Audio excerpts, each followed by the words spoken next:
Mr. President, dear Volodymyr, ministers, ambassadors, ladies and gentlemen, I am very happy to once again welcome President Volodymyr Zelensky to Paris for a rich sequence that began last night with an in-depth bilateral meeting.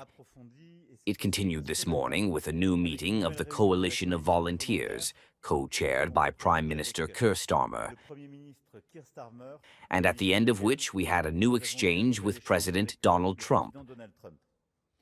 Our objective is simple. First, to underline that, as I was able to say at the White House on 18th August, the Peace Corps is in Washington, Kiev, and in all the capitals of Europe, and among all the allies of this coalition of volunteers. We are 35 today around this table. These are those who reacted to the Russian war of aggression and those who want a just and sustainable peace today. And let us strongly recall the facts that are at stake. It was Russia alone that chose the war in 2022, as it did in Georgia in 2014, in Crimea and Donbass. It was Russia alone that today chooses to pursue it and even intensify it with the sometimes more than tacit consent of many partners. Ukraine did not choose the war. It also accepted President Trump's proposal of an unconditional ceasefire as of 11th March last year in Riyadh. Since then, Russia has never ceased to multiply false pretenses, false openings, and dilatory maneuvers, while trying to buy time, clinging to the same outdated language elements, to the same imperialist revisionist objectives, seeking to limit the sovereignty of its neighbors. Russia has not only tried to buy time, it has also clung to the will to wage a permanent war, intensifying its attacks on civilians in Ukraine, as it has shown in recent days and weeks, with very heavy and unacceptable estimates, continuing to launch its troops, and those of a country that is on the side of the international community in order to gain a few additional square kilometers at the cost of enormous losses. We do not know the precise estimates of this war, but we know that Russia has lost more than 1 million soldiers, killed or wounded, in order to conquer less than 1% of Ukrainian territory since November 2022. And to add to this, Russia obviously does not have the right to do so. The objective of this summit and yesterday's meeting was to put the factors of the negotiation in the right order.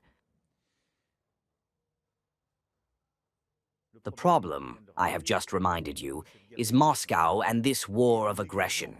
By demanding the withdrawal of the Ukrainian army from a territory equivalent to the one that cost nearly 250,000 deaths and 1 million soldiers out of combat in Russia, they obviously formulate an idea that is illegal, immoral, and impossible. And so, what we have been defending since the beginning is that the discussion is only possible if very strong guarantees of security are offered to the Ukrainians, and if these are the conditions to support a ceasefire or a peace agreement or an armistice.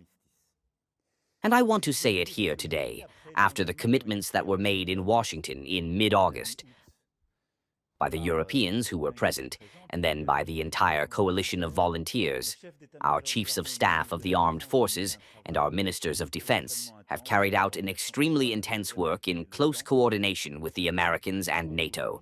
And I can tell you today that we are ready. This coalition of volunteers, which was established on 17th of February this year, right here in Paris, in addition to what we had opened up in our work in February 2024 right here, this coalition of volunteers, which is a coalition of peace, has today put on the table and clarified with a military and political commitment the contribution of the 35 members in order to bring these guarantees of peace and security to Ukraine.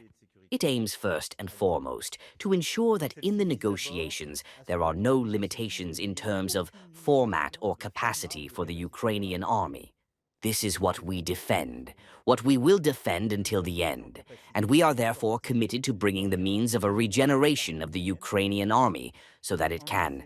Indeed, today we have 26 countries that have formally committed, and several others have not yet clarified their positions, but 26 countries that have committed to deploying troops in Ukraine as a means of reassurance, or to be present on the ground, at sea or in the air,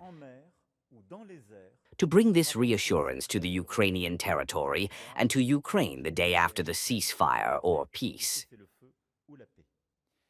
This force does not intend or aim to wage a few wars against Russia, but it is a force that must guarantee peace and bring very clearly a strategic signal.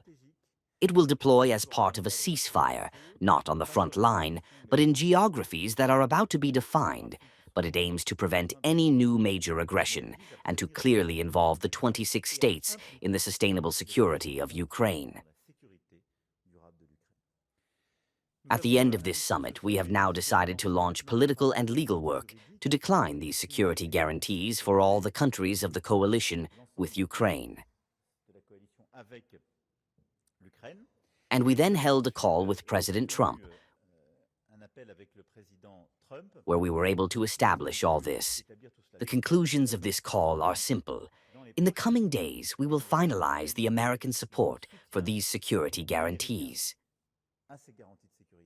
As I said, the United States has been involved in all the stages of the process, and I would like to thank both the military and the civil and political leaders who carried out this work. So we will finalize the American support in the coming days, but it has now become clear that all the members of the European, but also Asian Pacific or Canadian members of the European Union. The second thing is that we have also decided to coordinate our actions in terms of primary and secondary sanctions to be more effective and to stop the Russian war effort. And this is the result of the discussion that we also conducted with President Trump at the moment.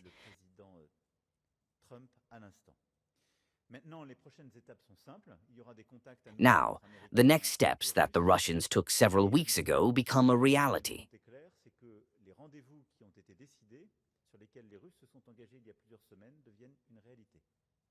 The bilateral physical summit between the two presidents and the trilateral and quadrilateral summit that we call again. If Russia continues to refuse peace talks, which is the only conclusion that can be drawn from these choices and options repeated in the United States, and will provide clear answers to this refusal to move forward. This is also what President Trump said earlier on the occasion of this call. Our goal, because we have always been on the side of law, of a true peace, that is to say, of a just and sustainable peace, is that Ukraine is restored in its rights, consecrated and accepted. It goes with respect to international law, to the security of Ukraine, but also to our security to all. I say it again here with a lot of clarity. I want to thank the heads of state and government who were present today in Paris, but also all those who joined these efforts, as well as the President of the European Union, who were present at the occasion of this summit and endorsed it politically, are very clearly compatible with all NATO plans and the security of the eastern flank of our organization. They are not an exception. This has been made clear to all the members.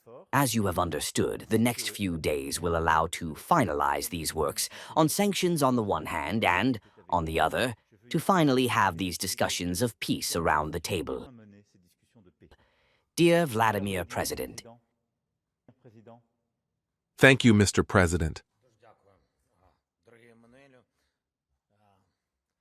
First of all, I would like to thank you for such a high-level organization, for yesterday's meeting and for many hours of meetings of our teams on Ukraine's support, our steps, security guarantees, protection of the sky, our future air fleet. We talked about many things yesterday and agreed on many things. Thank you for today's organization, for your attention, for such a special time, and for very special speeches. Today, we had a meeting of the participating countries of the Coalition of Wanted. All of them are free. Europe, Canada, Japan, Australia, New Zealand. I would like to congratulate you on the largest number of meetings of all the countries. I congratulate you on the organization. Once again, thank you very much, Manuel. I would also like to join the words of Manuel, thank all the leaders who were with us today in Paris. Our President Ursula, President of the European Commission Antonio, President of the European Council Alex, President of Finland Maida, Prime Minister of Denmark Donald, Prime Minister of Poland Dick, Prime Minister of the Netherlands Bart, Prime Minister of Belgium, And there was also a special representative of President Trump at the meeting of the Witkoff. Indeed, many leaders, many representatives of the countries were online. We thank you all for your activity, ideas, and readiness. This is the most important thing. This is the readiness to support us on the path to peace, and already specifically. We talked to President Trump. The day before, we had a meeting in Copenhagen in our format of Ukraine, the state of Northern Europe and the Baltic states. This is also an important format. The key topic for all is one: as soon as possible to end the war, thanks to strong steps, strong decisions, and guarantee security for Ukraine.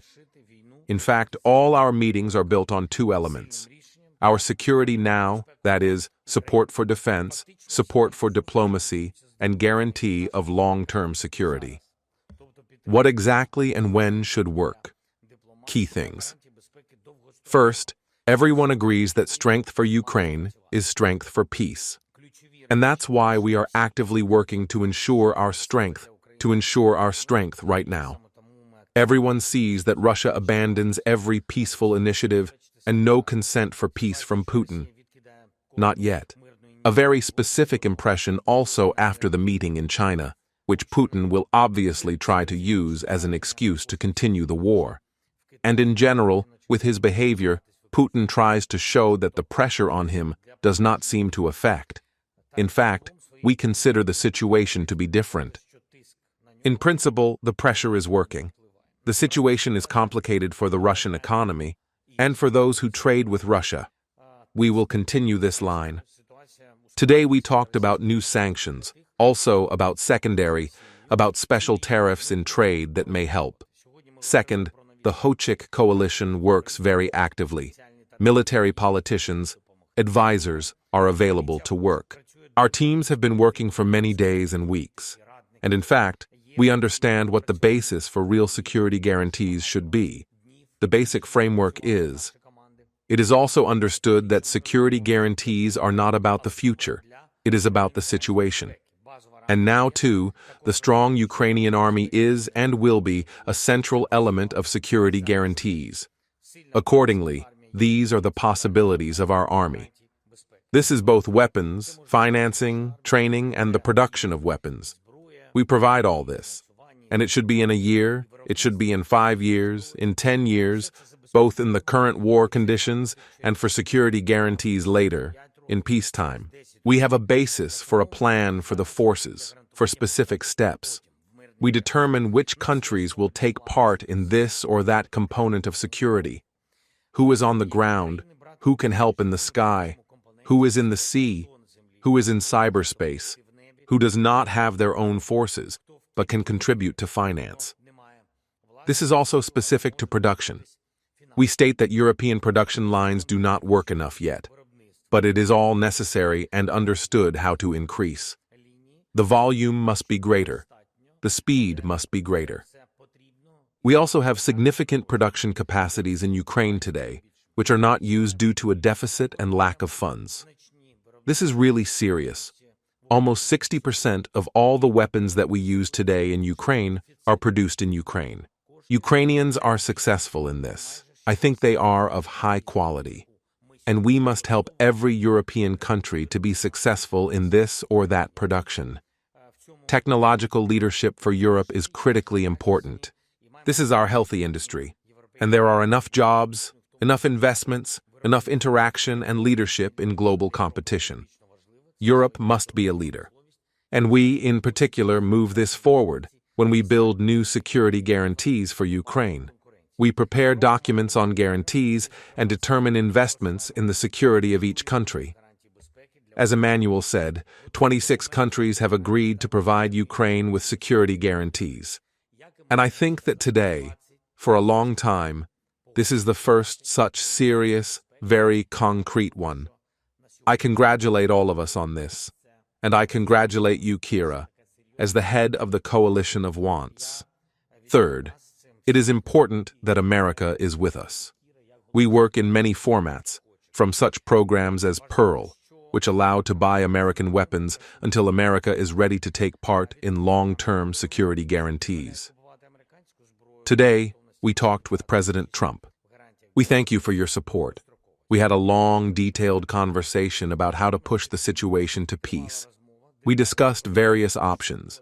The most important thing is pressure to force strong measures, especially economic, to stop the war. The key to peace is the abolition of the Russian machine of war, money, the abolition of resources. We also raised the issue of the maximum protection of the Ukrainian sky. This is the salvation of lives, and as long as there is no peace, our people must not depend on constant Russian attacks, Russian missiles, Iranian drones. They must take the lives of Ukrainians. This is important, and this is possible. We count on this program. We agreed on further contacts. Thank you, Emmanuel. Glory to Ukraine.